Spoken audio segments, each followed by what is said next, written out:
Welcome into a live edition of the KC Laboratory, presented by Emprise Bank member FDIC, our amazing partners in Possible here at KC Sports Network. Kent Swanson here with Matthew Lane on a fine Monday. Matty, how we doing? Buddy, we're busy. We're busy right now. That's how we're doing. We have had a full week. We have had trees fallen. We have had things need to be taken care of. It has been a heck of a week for the middle of July. Thankfully, there has not been a lot of football news that I've had to pay attention to because I have been preoccupied. Well, I was hoping we would have some Trey Smith news by now. No, you got to wait till tomorrow. I guess. I mean, sit tight. Per Pretty Ricky. He's saying Ricky Scoops is saying that we're getting a Trey Smith extension done tomorrow. I really hope that is the case, because the deadline is tomorrow. Okay, it doesn't happen tomorrow. What are you thinking? What's going through your mind? What was this whole offseason about? Like, why are you trading Tooney? Why are you playing this on the franchise tag? Are you moving on from one of the best guards in football? Why didn't you just get this taken care of? I don't get it. I won't understand. I won't understand if that is the case. Now, what if Trey wasn't going to sign unless it was a record-breaking offensive guard deal, like maybe has being hinted at, being reported? Would you feel the same if that's the case? Or are you like, no, they have to pay him that, and that's the only way it makes sense? He was getting a record-setting deal anyway. The Chiefs out-leveraged themselves with a $4 million cap hit for 2025. That's feels like about where the number starts, right? It feels like somewhere in that range for the long-term deal is where it winds up going anyway. So I will not get it if less than 24 hours he is not signed to a long-term deal. I will have some thoughts and some words. I do know, with Trey, he's had, I know there was the reason he went to the 6th round had nothing to do with his talent and ability. He should have gone much earlier. There were some concerns with, some medical stuff, both, internally and also some of I think it was a knee. Is that right? It was a knee and also some blood clot issues that he was experiencing. So there was some medical stuff there. So maybe some due diligence on there before they sign that deal. They should be well familiar with him and all that. But really hoping we see a Trey Smith deal done. I really wish there was some news, Matty. But you had a tree fall into your yard or break a fence or what happened? Buddy, oh my God. I have a couple acres and then we have a pond, and behind the pond is a little hill that goes down to the end of our property, and one of my neighbors' property and house is back behind it. So that weird spot in between the two properties where nobody really maintains it, especially it's on a hillside, and where the overflow of the pond is just a bunch of brush and foliage. And there was this big old tree back there that has apparently died and fell down, and it took down everything with it. So all the brush back there fell down too. And it was a big tree. And I guess a bunch of vines, because nobody had upkept it, were wrapped around everything. So everything that I was trying to cut off my fence just have vines with 1.5 inch diameter vines just wrapped around everything. My fencing, every tree branch. So I have to go back there with the chainsaw to get the branches cut off, then the machete to get the vines unattached. It's been a disaster, but we are finally tree free. I just have to fix my fencing tomorrow. I had to go buy a new chainsaw. My other chainsaw was just finally went kaput on me. I could fix it only so many times before I was like, all right, I'm just going to go buy another one. Did you have a little bit of fun buying a new chainsaw though? I guess, I don't know. I needed a chainsaw. I got a much bigger chainsaw. Where did you go to Costco? Did you see if they had them at Costco first? No, I went to Tractor Supply. It's closer. I had to buy fencing. I had to buy some other stuff that Costco does in fact not sell for me. Although for all I know, Costco does sell the fencing I need. I don't know. I haven't checked. Yeah, they might, man. They've got everything else. I've learned their irons, their golf irons just kind of came back into market too, because I think there was some kind of lawsuit they were trying to avoid. So they've got everything you would possibly need. I know you were checking out. Listen, you heard about my week. My week hasn't been necessarily fun. Although, listen, let's be real. It's not unfun to cut down a tree for a while. It's just a lot less fun when it's your fencing that stops your animals from walking out, your goats and dogs just walking out of your yard. makes it a little less fun, but not the most fun. How about you? How have you been? You look like you were having a little more fun than me this past weekend. I did have a lot more fun than you this weekend. I don't want to brag, and I'll downplay it a little bit, but I did check off a bucket list item this weekend. I played Paynes Valley. Mile High Club? Oh. I played Paynes Valley for one of my buddy's bachelor parties. It was an incredible time. It was everything I'd hoped it would be. And yeah, I don't know if I'll ever have the chance to get out there again. But it was everything I could have hoped for. And I was really excited, and we had a lot of fun. So yeah, I had a good weekend. Yeah. Oh yeah. Thank you. If I get a new hat, I'm wearing it. That's happening. That's happening. But we appreciate everybody hanging out with us tonight. We got right, and that's been the podcast. That has been a weekend in the life of the KC Laboratory. We'll catch you guys next week. Hey, you know what? It's July 14th, so we got a week until camp. By all means, we can call it a night. No, we gotta continue this. We gotta continue this on here. Lessons learned from Week 13 against the Las Vegas Raiders, a 19-17 victory for the good guys. And Maddie Lane, I need you to describe this game, but here's what you are not allowed to say, because I think for like 7 games that we've talked so far, this has been your stance. Yeah, it was a game. You can't say that here. Give me a different way to describe this 19-17 performance from the Kansas City Chiefs other than, well, it was a game. Haha. Give me something else. Go. Well, this wasn't a fun game. No, listen, this game's going to be remembered for one thing. Was this Wanya Morris's last real starting reps to be had in Kansas City? This was the game that, everybody I'm sure remembers that he was getting beat by the same one move over and over and over again, to the point to where after the final sack and forcing the Chiefs to take a field goal, you could hear Patrick Mahomes screaming into the void, like it's the same thing move, and just like not at Morris, but just in the air. And like you watch it, and all these pressures that Morris gave up all game were the exact same thing over and over. It was clearly getting on Mahomes' nerves. I think this was kind of like the year prior where we had Mahomes freaking out to the refs and stuff, where everybody made a big deal about it in the Bills loss in the regular season. This felt like this season's version of that.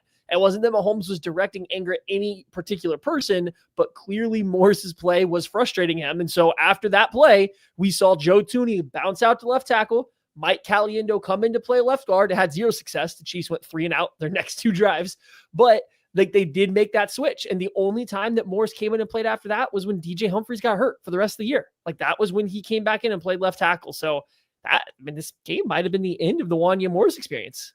At least at left tackle, yeah. I still think there's some value for Wanya Morris as a football player. I just think, I think he could be a guard. He could be a good guard. I don't know if that'll happen because we've seen him do some good things as a run grader, as a road grader. And I think that could play inside well, maybe right tackle down the road. Who knows? But yeah, it was. Okay, let's have that conversation. You be the team. I'm Patrick Mahomes. You sell me on where you're going to play Wanya Morris after this game happened, and I had to yell like that. You sell me, Patrick Mahomes, on why I should be excited for him to now be blocking from me somewhere else. I think he would be better in a phone booth at guard, but you really don't have a great. You can refer to me as Mr. Mahomes. Mr. Mahomes, here's some tape of Wanya Morris absolutely mauling some fools in the run game.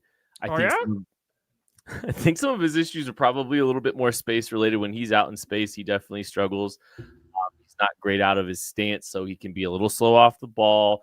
His hands, are powerful, but can be a little bit up and down because he gets off balance at times when he's having to play in space.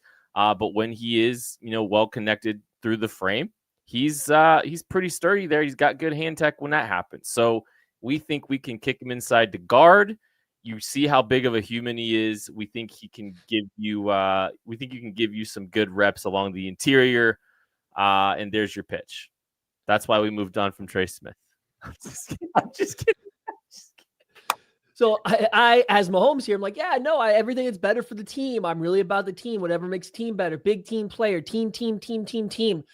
Excuse me, Andy. and Veach here. How many times do you want me to get obliterated in the pocket before you consider not letting it happen? What is the leash looking like here for Wanya Morris at the guard position?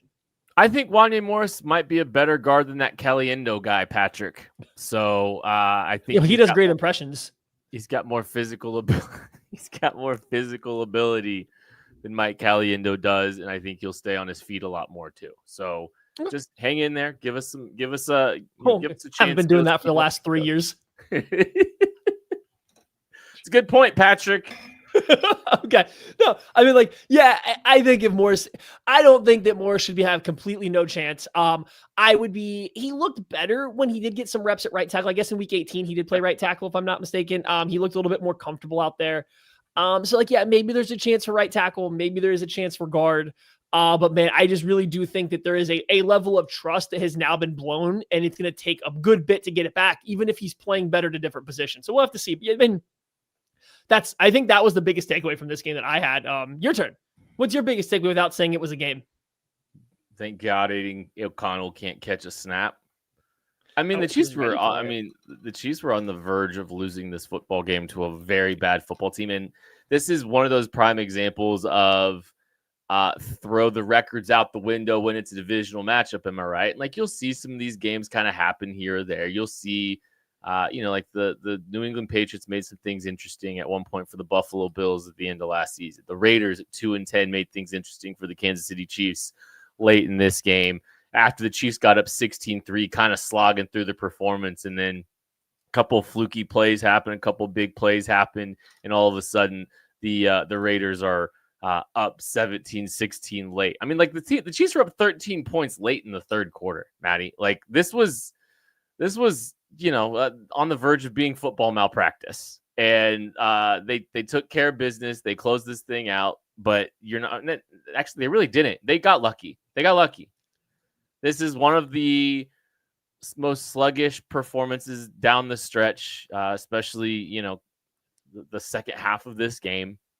Like this was a Black Friday game, I believe. So it's like, maybe they were shopping Amazon Prime in the fourth quarter. I don't know, but it was a rather ugly game, and don't want to ever think about it again after this. Yeah, this was I mean, yeah, it wasn't the greatest performance, but I mean, it also wasn't bad when watching it. Like, it wasn't like you could point to anything specific outside of the pass protection and just be like, the Chiefs are really bad here. I think Shamari Connor had a really rough go in this game, if I remember right, playing in the slot. He really couldn't contain anybody. Like, I think Brock Bowers really ate him up. I think Jacoby Myers had a couple catches that I would have said probably came against what like Connor's responsibility would have been. So this is one of those games where you're like, man, Shamari Connor in the slot, this experiment isn't going as well as we would hope. So like, yeah, there was some things you could definitely nitpick, but in terms of just like watching a grotesque game, we've definitely watched some, I think, just like grosser performances by the Chiefs going back doing this exercise. And yet this is one of like the worst final box scores that we looked at, especially when you really go and look. It's not like they were plagued with necessarily like a bunch of turnovers or anything. It was just, I don't know, just they were unable to finish drives, even though things didn't look terrible, I guess is the best way to say it. When you don't score more than 19 points in a game, crazy things can happen. And the crazy things that happen are a 68-yard kickoff return by Amir Abdullah setting up a short field late in the third quarter. Brock Bowers scores a 33-yard touchdown on a 2nd and 17. And then you give up a 58-yard touchdown pass to Trey Tucker down the field. Like two big explosive plays kind of changed the outlook of this game, and then the Chiefs had to get into a dogfight for the remainder of it. And it didn't help that they went 3 and out in between those two explosive plays too. Like these things can happen. Missed field goal late. It was just.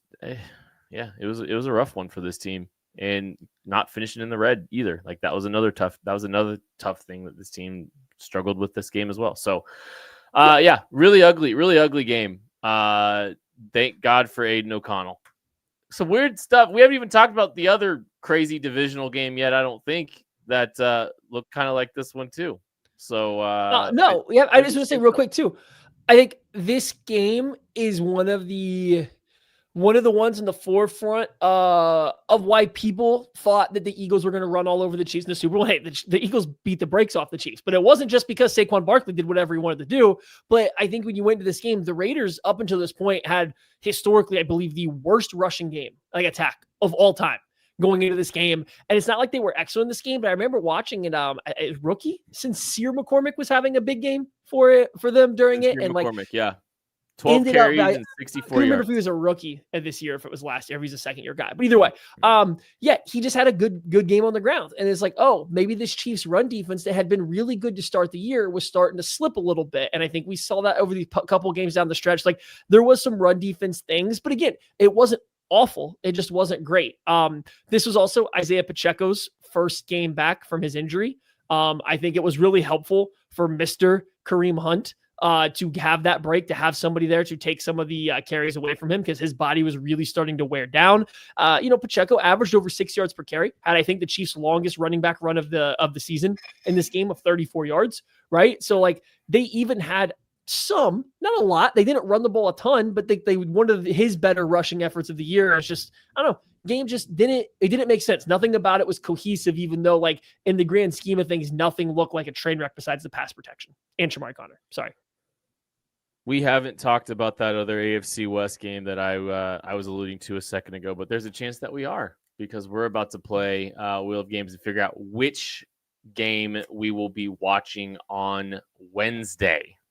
Tucker Franklin, take us away. Not week 18.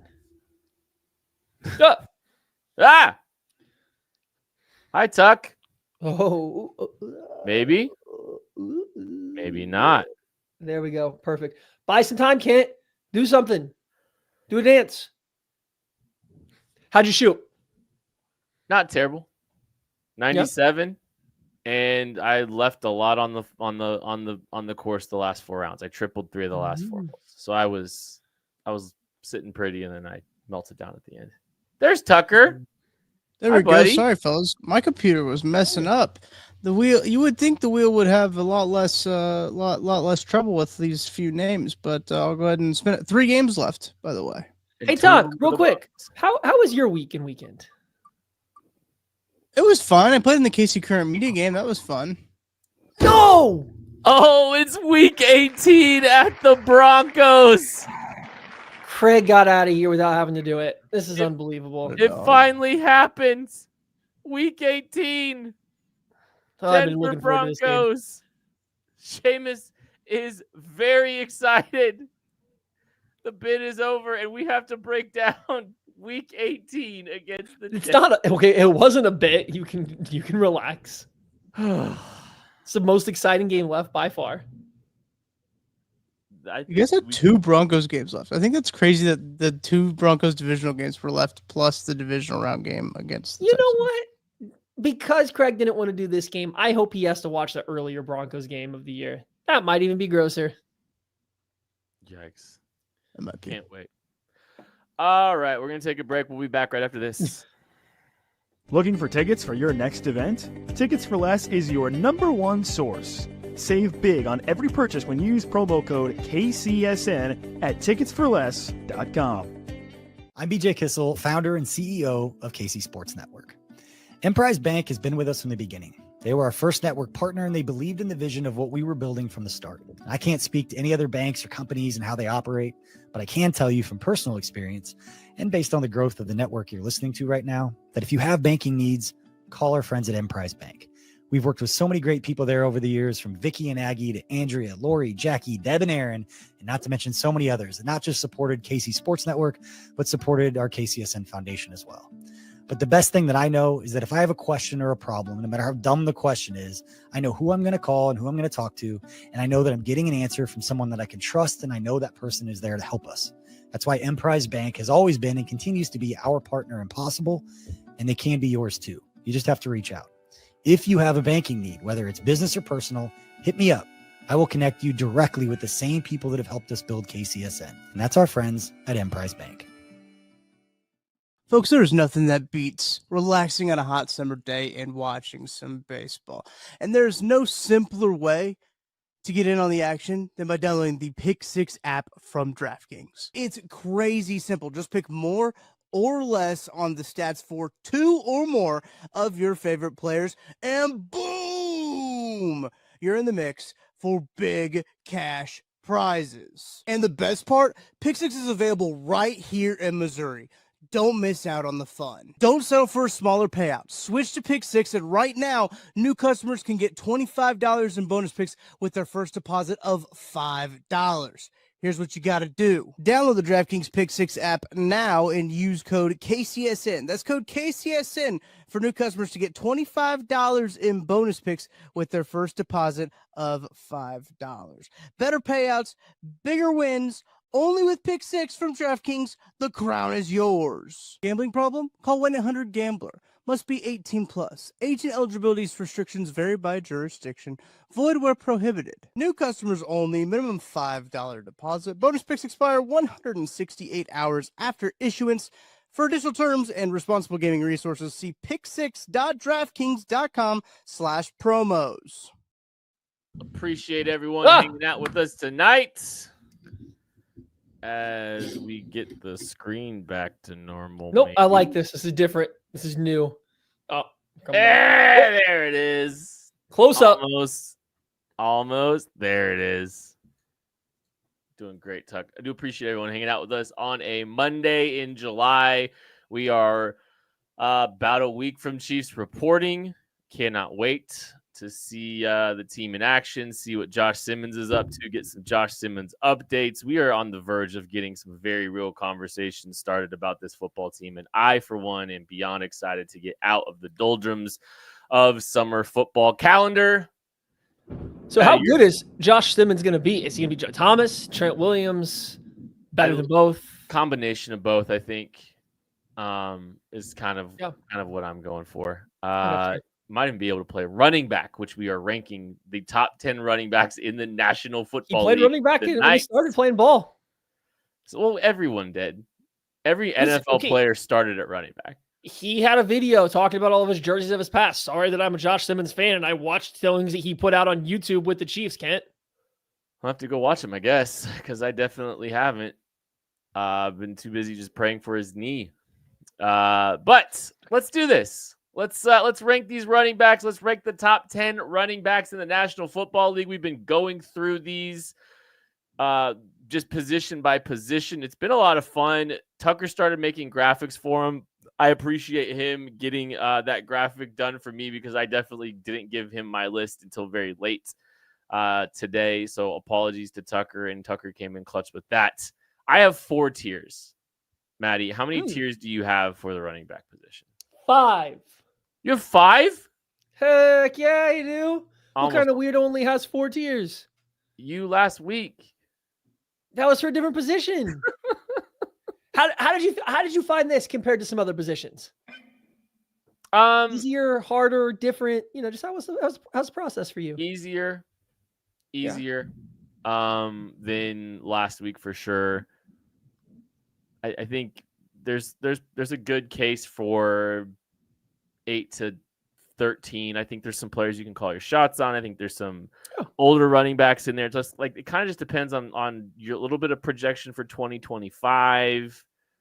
I don't know. There's a lot to consider for this one, and I'm curious to kind of see where we land, and like the devaluation of the running back position, also incorporating the ascent of the running back position at the same time, because Saquon and what he did this season, and another running back and what he did, I'm sure we'll talk about here in a second. But yeah, I think we're gonna have a lot of crossover in this one. I have a feeling this is gonna be similar to quarterback, where we're gonna be pretty close. And I think quarterback's a little bit more straightforward because everybody focuses more on them. When I was doing this, I feel like there was a pretty comfortable, let's call it top 8 or 9. And I almost would be pretty surprised if you had somebody in there that I don't. Maybe you'll surprise me. I don't know. I feel like this one should be pretty similar. I think 8's probably right. 8. I think there's 8-ish. But I think there's a couple. I think I'm gonna have a couple different ones than you. Ooh, I going do. out there, huh? Huh? Oh, you said you're going out on a little bit, eh? Little bit. I don't know if it's. I don't know how far maybe I'm wrong about it. Maybe it's just the way that I see it. I am kind of surprised that you have that many. And so we'll just have to see if there's one guy I have in mind that if he's the only guy that you have that I don't makes a ton of sense. We'll see when I get there. I might as well start it. Who is your bottom tier? If you guys haven't watched how we do this, we're going to go 10 to 1. We're going to do it by tiers, and the tiers can be however many names you want. So Kent might have one player and I might have all 10 in the same tier. It doesn't matter. We're just doing it by tier. So Kent is going to give me, starting at number 10, his lowest tier in his top 10 right now. Run it up, Tucker. My first tier. Oh, I'm calling it rookie deals. okay. I'm calling it rookie deals. I think there's a little bit of projection here. I'm going James Cook at number 8. I think he's the top of the rookie deal class. I don't think he's quite an elite running back, but I think he is very good, and he's a elite home run hitting running back. I don't think he's as well-rounded as some other players. Definitely is a dynamic piece out of the backfield and has some explosive tendencies. I think there is a little bit of down to down inconsistencies at time, but 9 and 10 are where I got a little bit weird. I think Breece Hall, I think you've got to have a lot of respect for Breece Hall. I think he's a very good running back in a very terrible situation, and I think he deserves a lot of credit. I think he could wind up having a decent year here in 2025. I think he's going to be one of the better running backs in football, and I think he was on a trajectory for that after 2023. And then Bucky Irving, I think, had an outstanding rookie season as well. This is a little bit of betting on Bucky Irving still on that rookie deal. He's rounding out the rookie deal tier for me. I'm immediately putting my foot in my mouth. I don't have any of those 3 guys in my top 10. Any of them? I don't have a single one of them. The only one I considered was James Cook. And I think of all those, I mean, my biggest thing of keeping James Cook out was, hey, he plays with Josh Allen in that Bills offense, and they give him a lot of space. They create a lot of very advantageous looks for him, and he does a great job taking advantage. But I never felt like he was the one making things happen. He was the one benefiting from others making things happen. So that was enough to keep him out. I honestly didn't even consider Breece Hall or Bucky Irving. They're like in the top half, but they weren't even in consideration for mine. So I was actually quite stunned to see those names. How many running backs did you consider, out of curiosity? I had about 16 names on my list, and Bucky Irving didn't have Bucky or Breece in there. They would have been in 14 to 16 range. Ooh, yeah. Okay. Yeah. I mean, we'll talk about it as we go through. I maybe, again, this is my thing with Bucky Irving. It's definitely like a youth thing. I want to see him do a little bit more, and not that he didn't get a bigger role as the year went on, but he was still part of a rotation. I have a little bit of skepticism when guys jump out as a rookie year.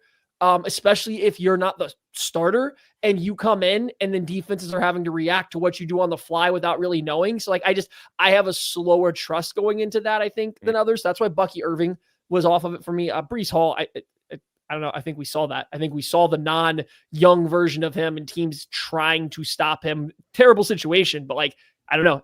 He did not look any better than Braylon Allen, who was his backup when they were out there. They looked at the same guy out there. Oh man, I thought Breece Hall did some really good things in the passing game comparatively. I mean, he had 1,300 yards on a terrible football team this year, running pass. That's a pretty solid year for him. Anyways, I want to see your first tier. My first tier is 2 names. 2 guys. We call them the really good, but they just don't have it. And that's number 10, Kyren Williams of the Los Angeles Rams, and number 9, Jonathan Taylor of the Indianapolis Colts.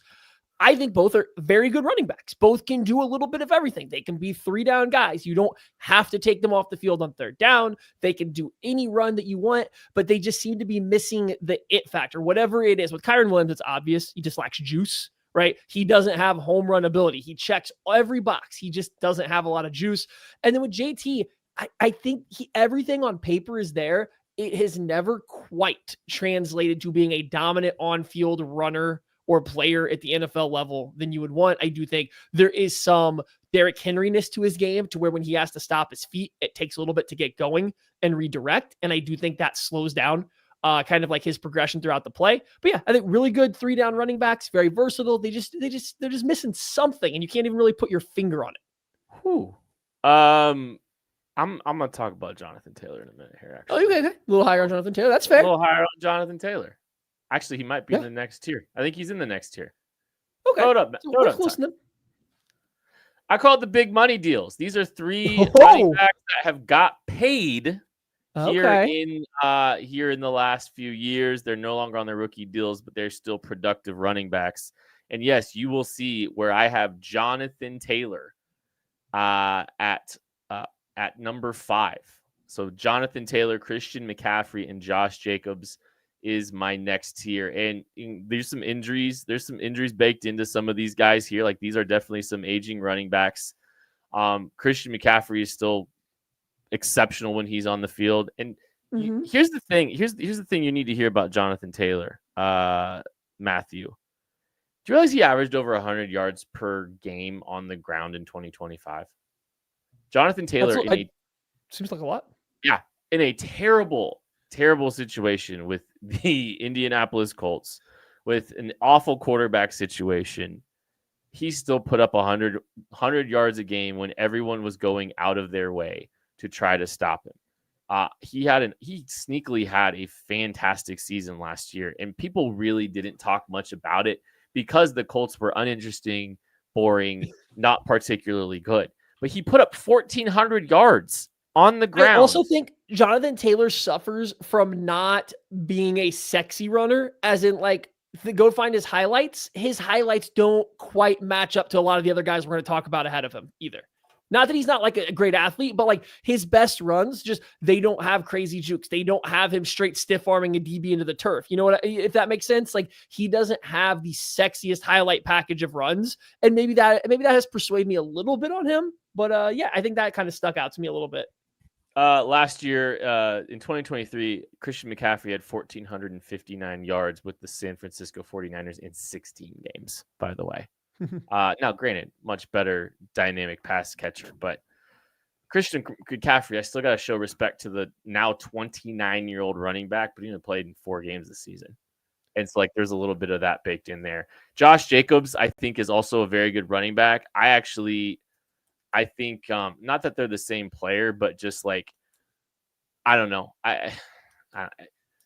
Josh Jacobs, I think he's a little bit more, not one trick pony is not the right word, but he's not like the most dynamic pass catcher either. He did some good things out of the backfield for Packers in 2020. So though, here's something for you. Jonathan Taylor had all those yards. He was 27th, tied for 27th in the NFL on missed tackles forced last year with all them yards. Only forced 36 missed tackles. Now, there's going to be some guys on my list that are also down there with him, but I think their running style would make sense why they don't force that many tackles missed. It's just I think that's kind of what I'm leaning on. Is Taylor feels a little bit like a guy when you make him have to be overly creative, it's not there. And maybe that's the it that he was missing for me that kept him in that bottom tier. Kyron Williams, I talked about, was the juice that he was missing. I'll talk about CMC in a quick second. So I'm looking through your list. You have 3 names on yours that I don't have.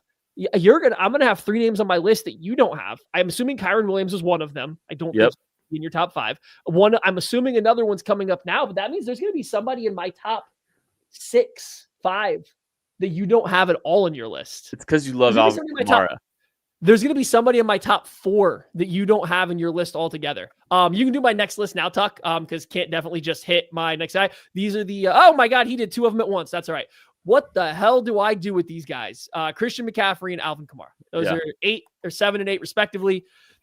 They're older. They've been banged up, but when they are healthy, they still produce. They still can catch the ball very well. They are dangerous running backs in the open field. They can make dynamic plays, but they are still like, when you think of McCaffrey or Kamara, you think of the big plays. You don't think that they're just going to run between the tackles and take the 3 to 4 yards. But guess what? They can do that too. It's just they might be on the back half of their career because of McCaffrey's injuries, Kamara's age. So like, yeah, I just don't know what to do with them, right? They're just like veterans that I don't really know what to do with given the questions surrounding their health and age. That group combined for like 1,100 rushing yards, 1,200 rushing yards total in 2024. That tier combined for like 1,200 yards. Kamara had 1,500 scrimmage yards though. Yeah, he did more out of the passing game that year. That is a good point. But just on the ground, like, you know, I do think I think there's some diminishing returns with Alvin Kamara as a runner this year. Like, and like, I actually had him like 11, and I just debated on like if I, you know, kind of where I stand with him. And I think, like 29 is old for most running backs. Especially guys on his workload. It's not like he's like, 400 carries a year, but he gets a lot of touches. And so that's why they were just, what do I do with them? Because I think they're clearly right now better than my bottom tier guys of like Taylor and Williams, but they're probably not going up from here. And there's a chance they bottom out. So like, I wanted to make sure these two guys were in the list. I just didn't know really where to put them, where to slot them. So I just put them here. But I think those made sense. I mean, you called it out with Kamara, especially like, and with CMC coming, like those two guys are right there. Let's see your next. Oh, you know what? No, you should throw your next tier up because I've got 2 tiers left and you've got 3 tiers left. So this is my next tier. Oh, so my computer's freezing for a second, so I can't see the list. I'm going to try to talk about them. I have Josh Jacobs at number 6. I have Derrick Henry at number 5. And I have Devin Achane at number 4. I'm assuming Achane is the one that, oh, nice. My computer's back. Kind of. Yeah. I know Achane is the one that I'm assuming that you don't have. That I do have. I have him all the way up at number 4. I call these are the wily vets that are good at what he does. And the name doesn't make sense because I late changed Achane to be in this group because I didn't feel good with him in the other group. But I think all of these guys are a little more one-dimensional. You have to use them in a certain system. You have to run them on certain plays to maximize them. But boy, when you are using them in this specific way, they are really, really, really good. And Achane's obviously it's all about the speed. It's all about the ability to hit the explosive plays, especially in that McDaniels. Oh, nice. And that McDaniels system. Obviously, Derrick Henry is certainly okay. I'm thrown off right now with my camera, so you got to take over. Ask any questions. Well, the Devin Achane. I mean, if you now you're back. Hey, there he is. You might have to do the rest of the show like this. I kind of hope. Yeah, I can. I mean, Devin Achane kind of came down to earth a little bit 2022 to 2023 with some of his like per play productivity scores. Still did some incredible things out of the backfield in the passing game. Like that's where he kind of, was still quite successful, but it does feel like he wasn't able to get out there in space as much and as consistently as he did in 2023 as a rookie. So I do think Achane is a very like niche type player. And I thought about him for sure.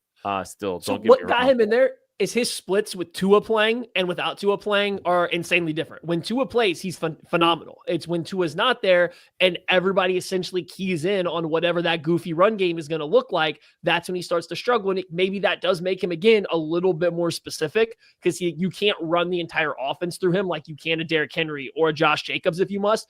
But when you have even just a functional quarterback back there that can run the rest of the system, he was still lights out even last year. Like he was still exceptional. So I gave him the benefit of the doubt that like in the best case scenario for the Dolphins this year, he will get back onto the upward trajectory he showed as a rookie. I did see coming in the chat that Derrick Henry at 5 is wild. I don't know where Kent is going to end up with Derrick Henry. I'll just say for me, listen, I've seen Derrick Henry get stopped in the biggest games throughout his entire career because people don't want to stop him. You make him stop his feet, you make him move laterally at all, and Derrick Henry's essentially ineffective.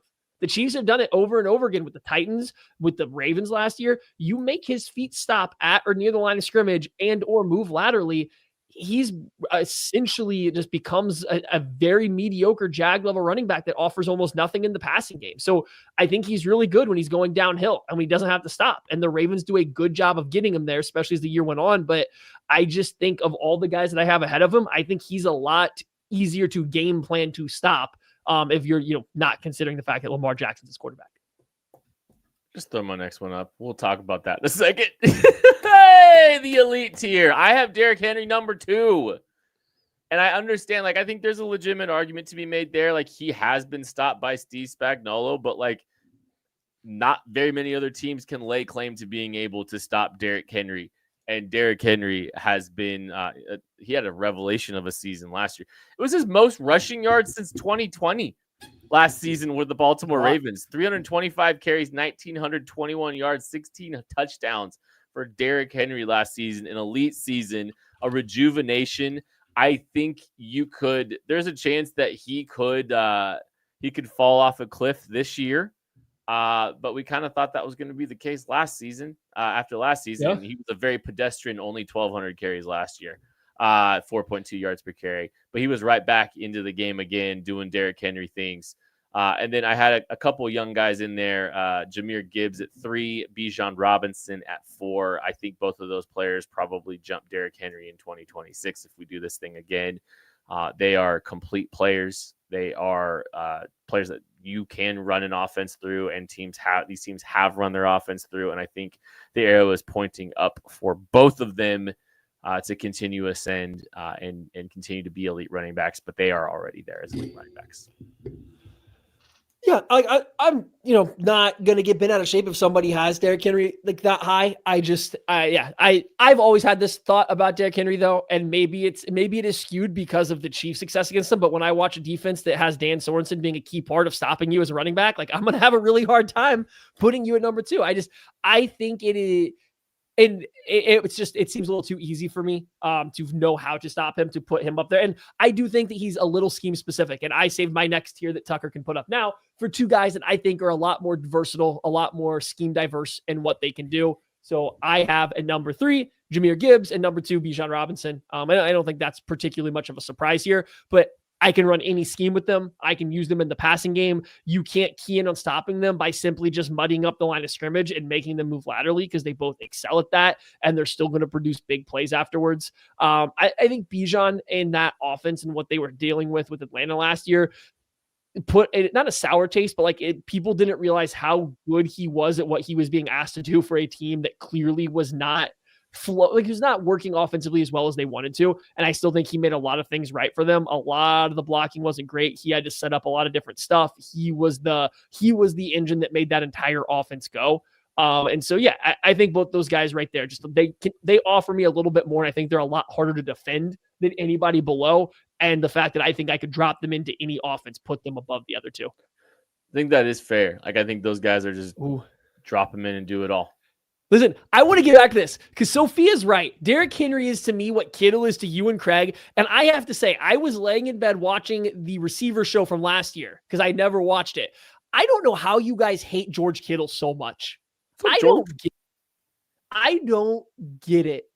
I don't think he's as good as Travis Kelce, or he's better now, but I don't think he was ever on the same level as Travis Kelce before last year. But your guys' dislike for George Kittle is insane to me. And maybe that is this Derrick Henry thing, but I don't know. I was just watching it. I was like, man, Kittle's awesome. Why do we dislike him?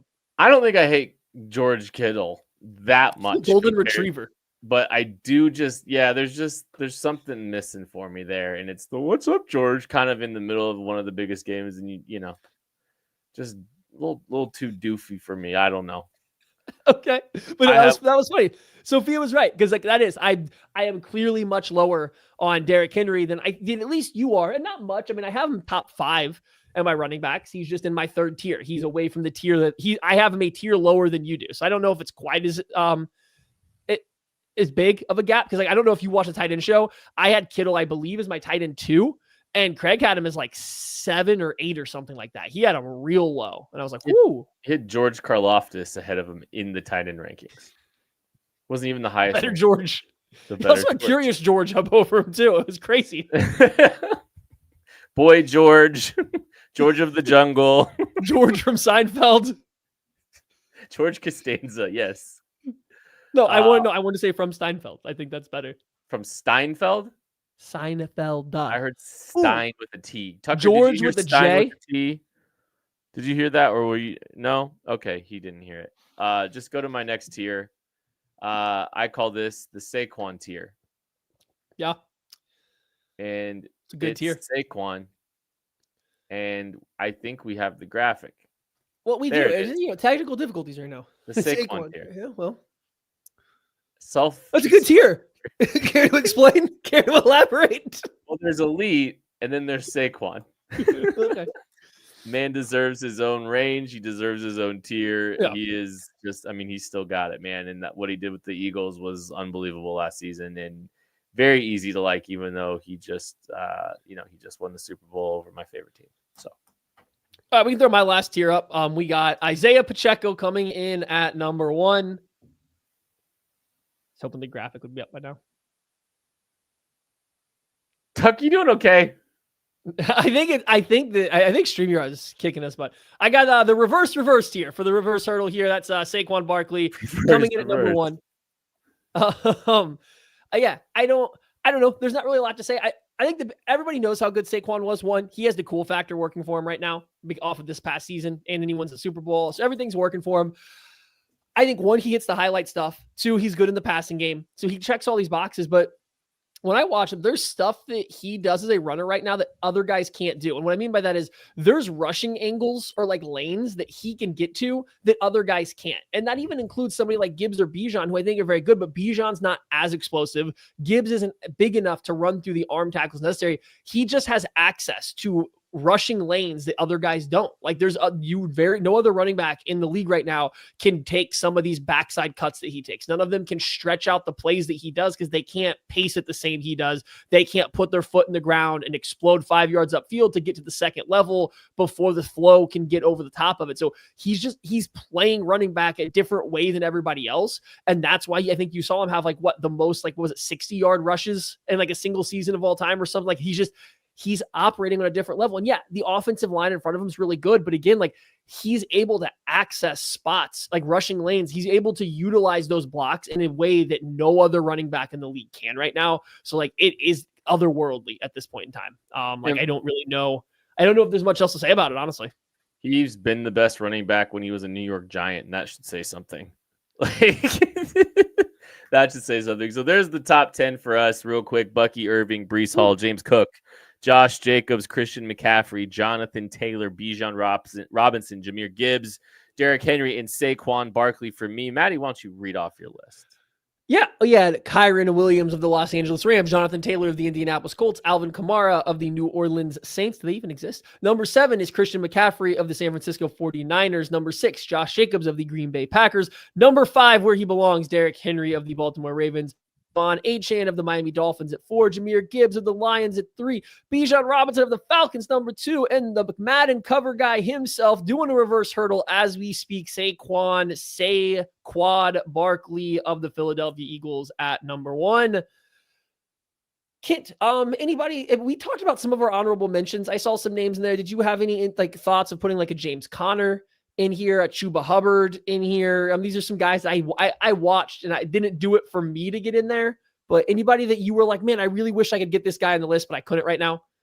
Well, I mean, Alvin Kamara was one I almost snuck in there. Trying to think who else. Aaron Jones has had a good career for the Vikings. Like he's been solid this season. Outside of that, clearly on the back half though. Yeah. But not a ton of players after that, honestly. And maybe I'm being a little disrespectful to Chuba. Were you thinking about Chuba pretty hard? He along with not Breece Hall, Bucky Irving Bucky Irving was in there, but it was him, Bucky Irving, and what's his face for the Seahawks, Kenneth Walker. They were like competition to maybe get that final spot with Kyren Williams. Like I was kind of going back and forth. Kenneth Walker, why they lost out. Kenneth Walker's too inconsistent. He feels like a running back always hunting the highlight play and not willing to do the straightforward stuff. Like I said about Bucky Irving earlier, be the guy. I want to see you do what you did as the guy before I fully buy in. And then Chuba, he became the guy and he was huge for their offense. It's just him or Kyren are similar to me. What's the standout trait? Or are you just kind of good at everything? And if you're just kind of doing a good at everything, I'm going to go ahead and go with Kyren Williams because he's been asked to do a little bit more in the NFL so far. And then I will always love Kyren Williams' pass protection, even going back to Notre Dame. And there's no Chiefs in this list, so we don't really need to spend any time talking about the Chiefs in this list. We do. We got to talk about where would Pacheco? I'm assuming Pacheco would be your highest ranked running back for the Chiefs. Yeah, and I mean, where would you have him? Just like ballpark it. 20 outside the top 20. I think so. Pretty comfortably, right? Comfortably, yeah. And look, I love Isaiah Pacheco. I love him for what he is. He's a phenomenal story. He's a phenomenal 7th round pick, and he's been a capable, productive running back. But he's not somebody that I think you point to as one of the better, running backs in football. I can name 20 running backs that are better than him right now, and I might be able to name 25. Especially let's even look at let's add rookies into the mix, right?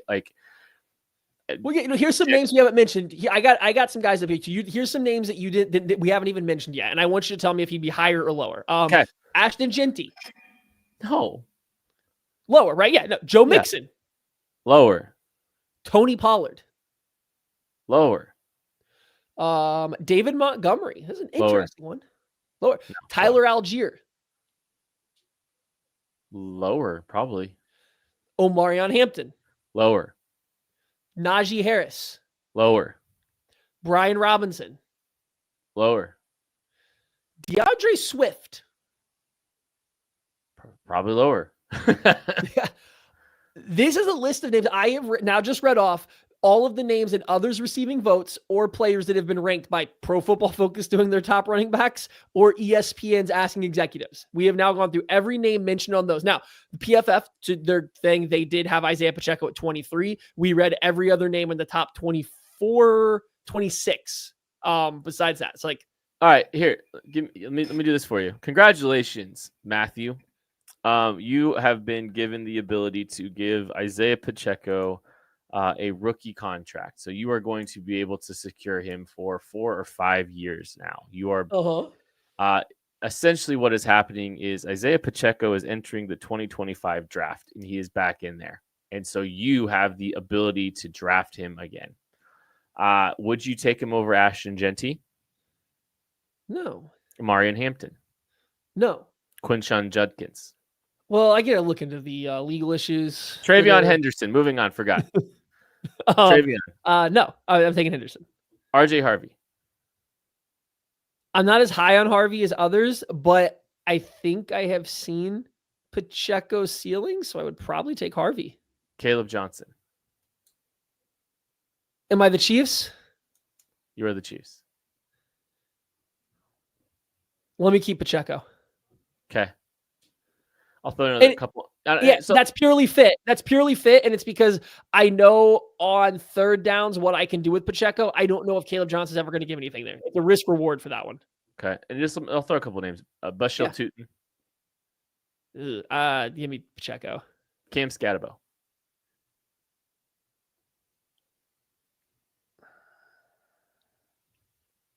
Give me Scatterbo. Trevor Etienne. Trevor Etienne. Ooh, that's a big swing. He makes a lot of. Wait, no, Trevor. Okay, sorry. Just the 2025 draft. Yeah, I'm taking Pacheco. I just think there's 6 or 7 running backs you're staring at right now that you would take right now in a vacuum over Isaiah Pacheco. And even some of the guys that I would take Pacheco over them, like I said with Caleb Johnson, it's not that I don't think that they have a chance to be a better runner. I'm just looking at for the Chiefs specifically. Tootin, Caleb Johnson, I'm looking at the Chiefs specifically, and I don't think they're just going to hammer outside zone enough for those guys to reach their ceiling. And if those guys aren't reaching their ceiling in an outside zone system, what are they going to do running what the Chiefs run? How are the Chiefs going to utilize them? Whereas I at least know how the Chiefs will use Pacheco. So it's not even like he easily is better than those guys and the things. Like, yeah, Pacheco, great story. Awesome hit. Great round 7 draft pick. He belongs on a team. He's in a rotation. It's just, I think that we came in so hot with him as a rookie because everything else was flowing and working around him. And he settled in really, really well to that kind of role. And Spotty was in. And then all of a sudden, we as fans kind of set the bar a little too high and got our expectations a little out of whack. And when you really go back and watch what he does, it's like the Jonathan Taylor thing that I said, where it's, what are the highlights? Like, where is he making the guys miss? Where is he really creating above and beyond? And that's what he doesn't do. It's just obviously an extreme. It's like not as on that level at all, but it's a similar like style. So yeah.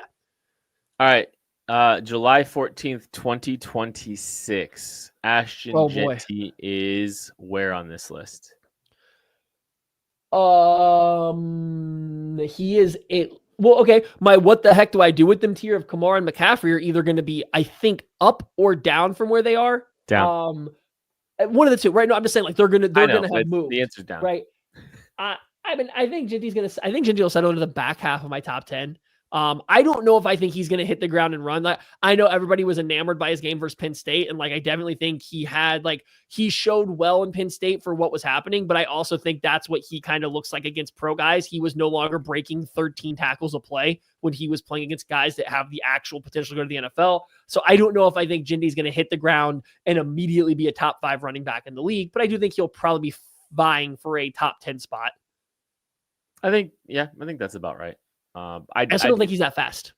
So like, you're not that fast. You're not that big. Like, I don't know. We'll see. We'll see. I just want to see him. I want to see him. I want to see him in the NFL. But I think he'll be fighting for the top 10. Does Lamar and Hampton crack the top 10? No, because Harbaugh loves Najee Harris, and he's going to feed the veteran for at least half the season.